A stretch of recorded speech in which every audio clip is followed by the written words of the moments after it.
Latest episode দেখুন একদম add free. মাগো মাগো, আমার খুব ভয় করছে গো মা। ডাক্তারবাবু কেন এখনো ফিরছে না গো? এরকম তো কখনো করে না। ফোন করছি, ফোনও ধরছে না। আর আর তুমি কি সংকেত দিলে কিছু একটা খারাপ হচ্ছে? ও স্পষ্ট করে বলো না কি হচ্ছে মা, বলো না স্পষ্ট করে। গৌরী,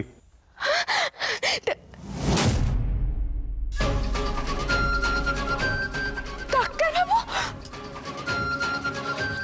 ডাক্তারবাবু, ডাক্তারবাবু কি হয়েছে তোমার? এরকম দেখাচ্ছে কেন তোমাকে? আমি খুন করেছি গৌরী, খুন।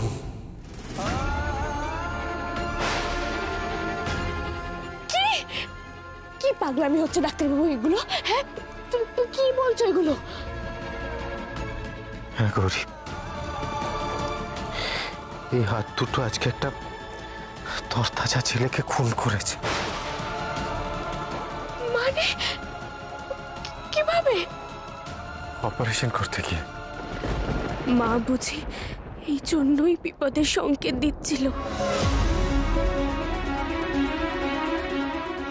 তুমি তুমি শান্ত হও ডাক্তারবাবু, তুমি আগে বলো কি হয়েছে।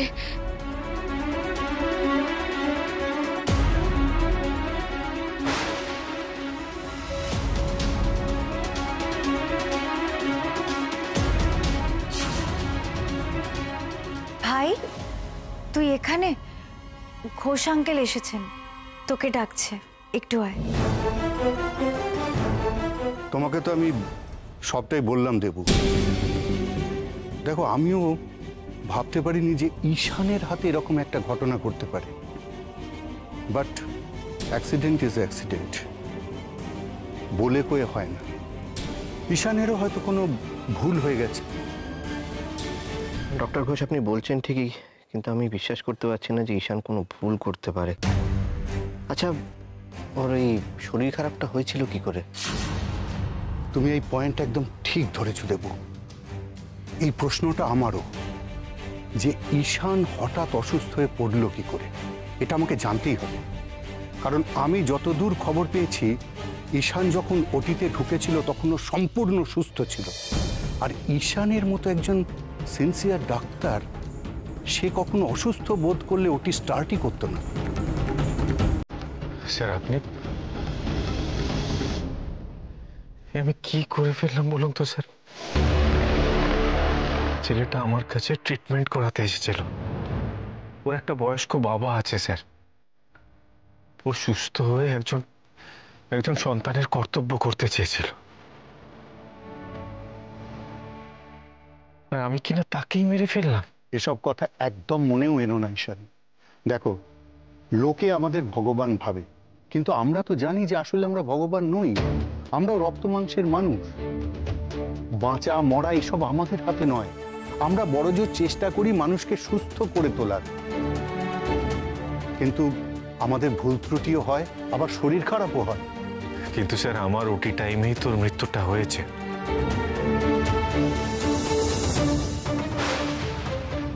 সেটা কি করে বলবো বলুন তো? তুমি স্বেচ্ছায় কোনো অন্যায় করো, কোনো নেগলিজেন্সি নেই তোমার দিক থেকে। অপারেশনের সময় এমন অনেক কিছু ঘটতে পারে যার জন্য আমরা প্রস্তুত থাকি না। আমি জানি স্যার, একজন ডক্টর হিসেবে মৃত্যুকে ফেস করা আমার পক্ষে খুব একটা বড় ইস্যু হওয়া উচিত নয়। তবু শোনো, তুমি কদিন বাড়িতে রেস্ট নাও, বাকি ব্যাপারগুলো তুমি আমার উপর ছেড়ে দাও। আমারও তাই মনে হয় ভাই। ঘোষ আঙ্কেল একদম ঠিক কথা বলছেন, তুই একটু ওনার কথা শোন। তুই কটা দিন বাড়িতে থেকে একটু রেস্ট নে না, আর মন থেকে সবকিছু ঝেড়ে ফেল। দিদি, কি করে অন্যদিকে মন ঘোরাবো বলতো? আমার জন্য একটা পেশেন্টের মৃত্যু হয়েছে,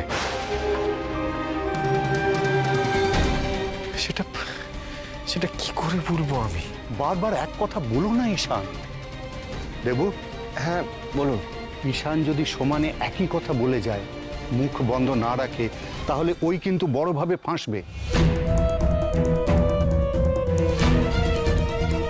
এইসব অনুশোচনা টোচনা থাকলেও কিন্তু শাস্তি 10 বছরের জেল।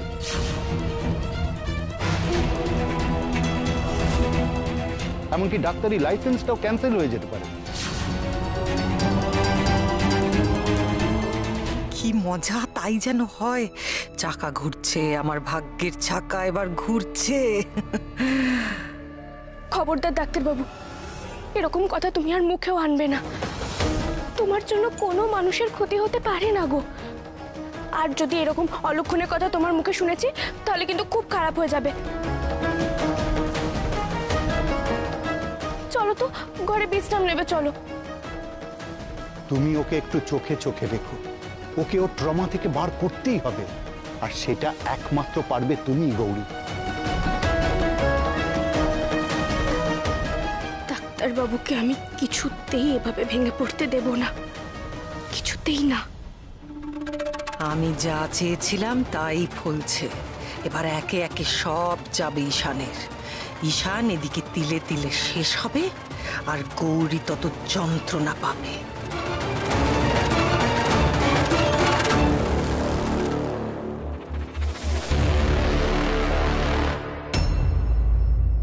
দেখুন শৈলমা, হয়েছে?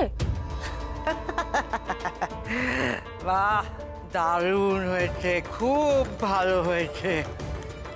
এবার আমি আমার মহা তপস্যায় বসবো।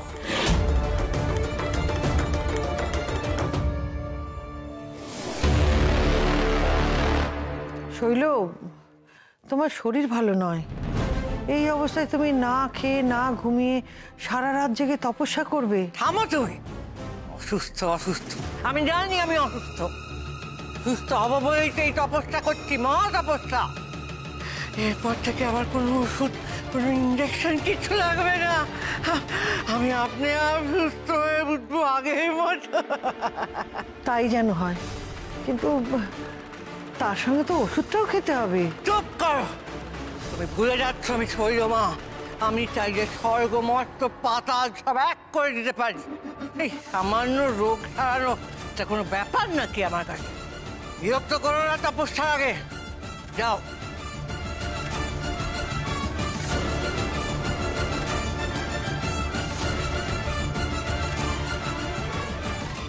শৈল মাঝে বেশ স্বাভাবিক ব্যবহার করছিল, কিন্তু এই অসুস্থ হওয়ার পর থেকে কেমন যেন করছে।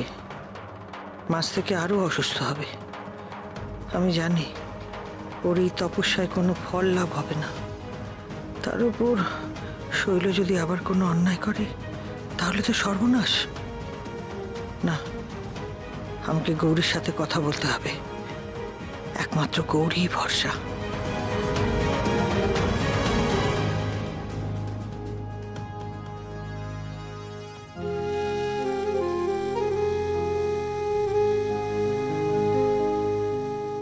ডাক্তারবাবু, তুমি এরকম চুপ করে আছো কেন বলো তো?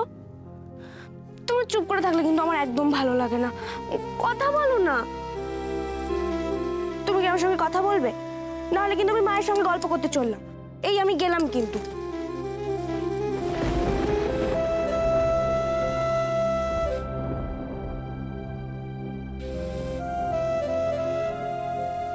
ও ডাক্তারবাবু, কেন এরকম করছো গো তুমি?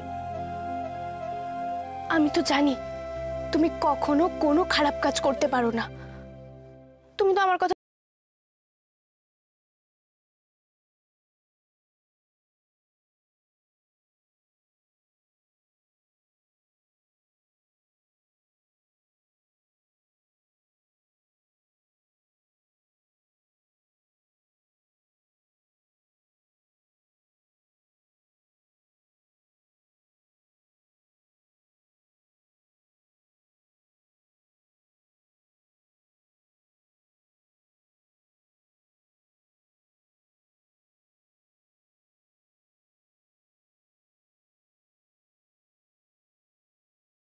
অবস্থায় ভুল করেছো, আমি কিছুতেই মানবো না।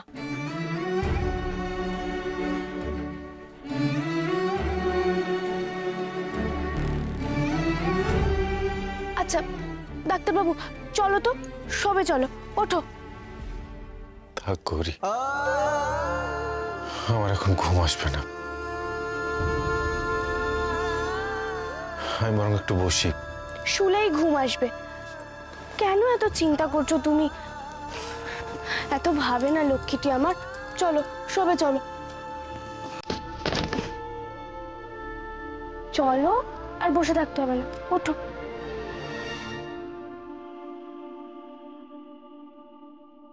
এসো তো, আমার কোলে মাথা দাও।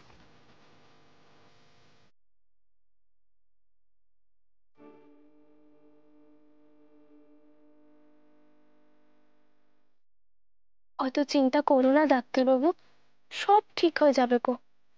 গৌরী, আমার এত বছরের ডাক্তারি জীবনে কখনো এমনটা ঘটেনি জানো, যে আমার ভুলে নিজেকে কেমন অপদার্থ মনে হচ্ছে জানো। সমস্ত আত্মবিশ্বাস নষ্ট হয়ে গেছে আমার। মনে হচ্ছে আমার দ্বারা আর কিচ্ছু হবে না। চুপ, একদম চুপ, এরকম কথা আর বলবে না। আমি আমার ডাক্তারবাবু সম্পর্কে একটাও খারাপ কথা শুনতে চাই না। এবার এসব চিন্তা না করে ঘুমোও তো। চোখ বন্ধ করো, একদম চোখ খুলবে না, ঘুমো।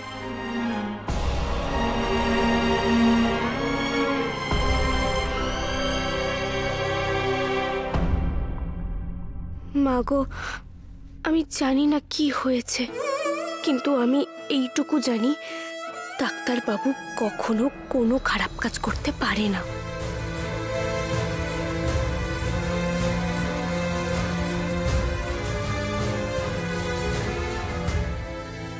গৌরী, ও গৌরী,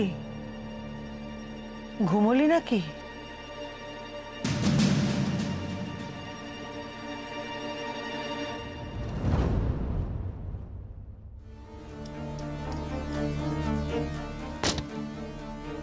ডাকছিলে ছোট ঠাম্মি? হ্যাঁ, আজ আমি তোর কাছে একটা ভিক্ষে চাইবো মা। তুই তুই আমায় ফিরিয়ে দিবি না বল? কি বলছো ছোট ঠাম্মি? তুমি যা বলার আমাকে আদেশ করো, এভাবে কেন বলছো? আজ একজন অসহায় মা এসেছে তোর কাছে ভিক্ষে চাইতে। দেখ, আমার সন্তান যতই দোষ করুক না কেন, তবু তো সে আমার সন্তান। ওর সঙ্গে আমার নারীর সম্পর্ক। তাই সন্তান খারাপ আছে এটা জানলে কোনো মা ঠিক থাকতে পারে বল? কিন্তু আমি কি করব ছোট ঠাম্মি? তুই তো বলিস তোর যখন কষ্ট হয় তখন মা তোকে রক্ষা করেন। আমি বলছি, শৈল খুব কষ্টে আছে রে। ও সুস্থ না হওয়া পর্যন্ত আবার যদি রেগে গিয়ে কোনো অন্যায় কাজ করে ফেলে, তাই যত তাড়াতাড়ি সম্ভব ওকে সুস্থ করতে হবে। আর আমি জানি ও সুস্থ হয়ে গেলে না, ওর মাথার থেকে বদবুদ্ধি সমস্ত কিছু চলে যাবে। কি বলি এখন ছোট ঠাম্মিকে? আমার বিশ্বাস এই অসুস্থ অবস্থাতেও শৈলমা কোনো অন্যায় করেছে, কিন্তু সেটা কি না বোঝা পর্যন্ত ছোট ঠাম্মিকে আমার অনুমানের কথা বলাও যাবে না। কি রে, চুপ করে আছিস কেন? বল। আমি তোর কাছে হাত জোর করছি মা, তুই মাকে বলে শৈলকে ভালো করে দে। আমি শুনেছি ও আজ রাতে তপস্যা করবে বলছে সারা রাত ধরে। তার আগেই সব ব্যবস্থা করতে হবে। তুই কিছু একটা কর মা, আমার জন্য এটুকু করবি না? কি রে, কথা দে। ঠিক আছে ছোট ঠাম্মি, তুমি যখন এত করে বলছো, আমি মাকে বলবো শৈলমাকে যেন ভালো করে দেয়। বেঁচে থাক মা, বেঁচে থাক।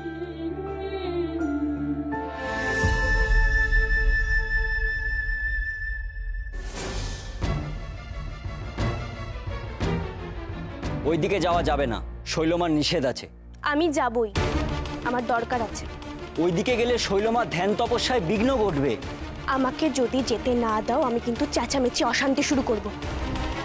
তাতে তোমাদের শৈলমায়ের এমনিতেই ধ্যান ভঙ্গ হবে। এই ছেড়ে দে, আপনি যান।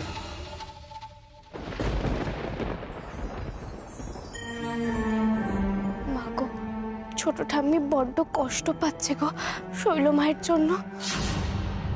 শৈলমাকে আর শাস্তি দিও না মা, তুমি তো অনেক শাস্তি দিয়েছো, ক্ষমা করে দাও এবার।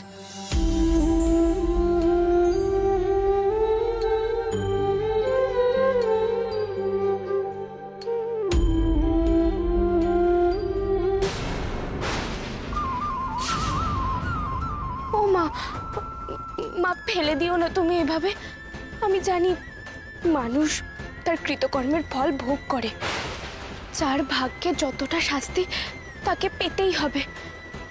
কিন্তু ছোট ঠামির কি দোষ? কিছু করো তুমি।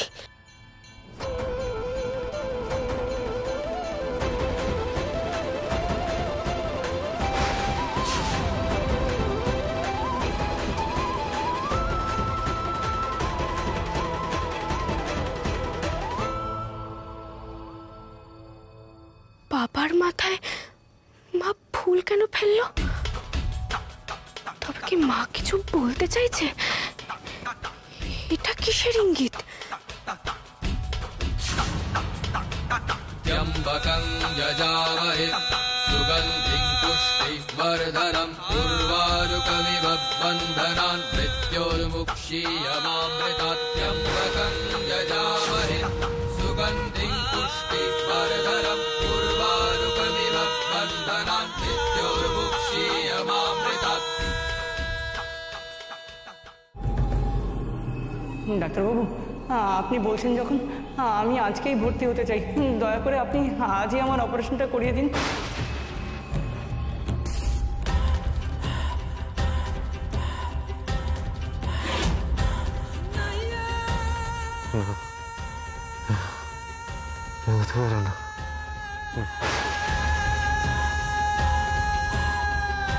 ডাক্তারবাবু, না, কি হয়েছে? কি হয়েছে ডাক্তারবাবু তোমার? গৌরী, তুমি কোথায় চলে গিয়েছিলে? কোথায় গেছিলে তুমি? এই তো আমি তোমার কাছেই আছি তো। তোমার কাছে কোথাও যাবে না তুমি গৌরী, আমার ছেড়ে কোথাও যাবে না। আমার তোমাকে এখন খুব দরকার। আমার কাছে থাকবে সবসময়, কোথাও যাবে না, কোথাও না। তোমাকে ছেড়ে আমি কোথায় যাব ডাক্তারবাবু? চিরকাল তোমার সঙ্গেই তো থাকবো। যেখানে তুমি সেখানেই তো আমি।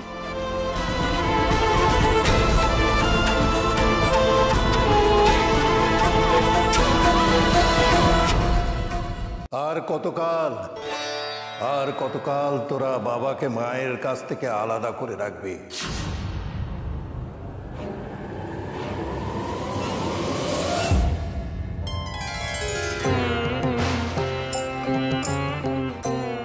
সৃষ্টির সেই আদিকাল থেকে দুজনে একে অপরের সঙ্গে অবিচ্ছেদ্য বন্ধনে আবদ্ধ। কে আপনি? এই ঘরে কি করে এলেন? যা বলছি তাই শোন। মাকে ছাড়া বাবা যেমন থাকতে পারেন না, তেমনি মারও বাবাকে ছাড়া থাকতে কষ্ট হয়। তোরা শুধু মাকে প্রতিষ্ঠা করেছিস, স্বামীকে করিসনি। এ তো মারাত্মক ভুল। এবার বাবাকে ঘরে নিয়ে আয়।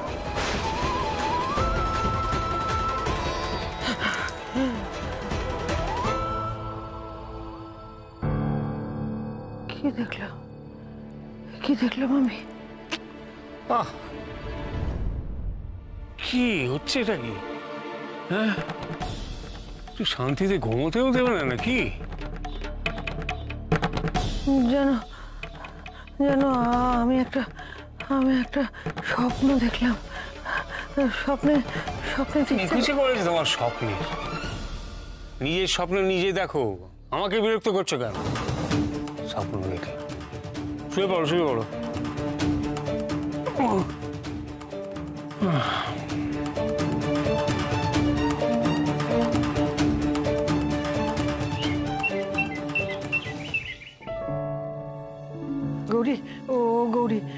শৈলর ব্যাপারে কিছু জানতে পারলে? কিছু হলো? না গো ছোট ঠাম্মি, আমি মাকে অনেক করে বললাম গো, অনেক চেষ্টা করলাম, কিন্তু মা কোনো দিশাই দিল না। তবে কি জানো তো ছোট ঠাম্মি, মা না কোনো একটা সংকেত দিতে চাইছে, কিন্তু সেটা বুঝতে পারছি না, স্পষ্ট নয়। তুই যদি কিছু জানতে পারিস বলিস কিন্তু মা। সে আর বলতে ছোট ঠাম্মি। সবাই আপনারা আছেন কোথায়? সবাই আপনারা আছেন কোথায়? শিগগিরই চলুন। শৈলমা, কি হয়েছে শৈলমা? কি হয়েছে শৈলমা? এই এই চলো তো, চলো চলো চলো, শিগগিরই চলো।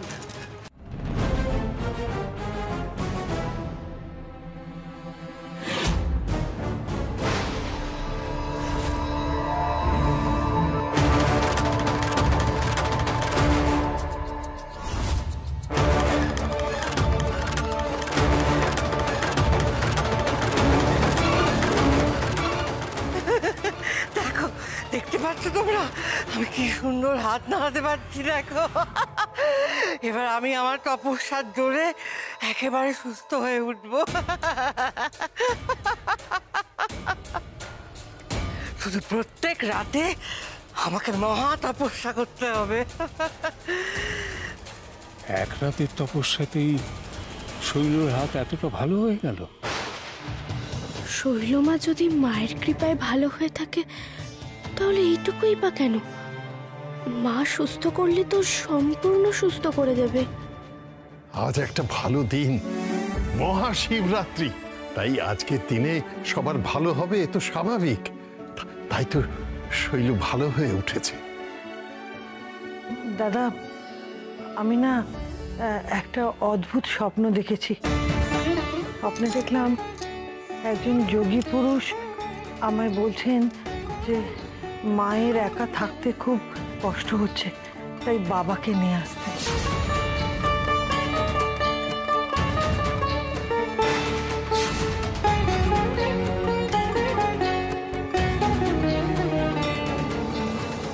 আমি বুঝতে পেরেছি দাদু এই স্বপ্নের কারণ।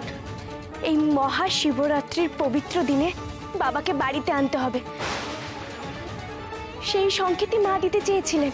আর ঠাম্মিকেও যোগী পুরুষ সে কথাই বলে গেছেন। তুমি শিবলিঙ্গ প্রতিষ্ঠা করার কথা বলছো? হ্যাঁ দাদু, বাবার লিঙ্গ মূর্তি মায়ের পাশে প্রতিষ্ঠা করতে হবে। অসম্ভব, এ আমি হতে দেব না কিছুতেই।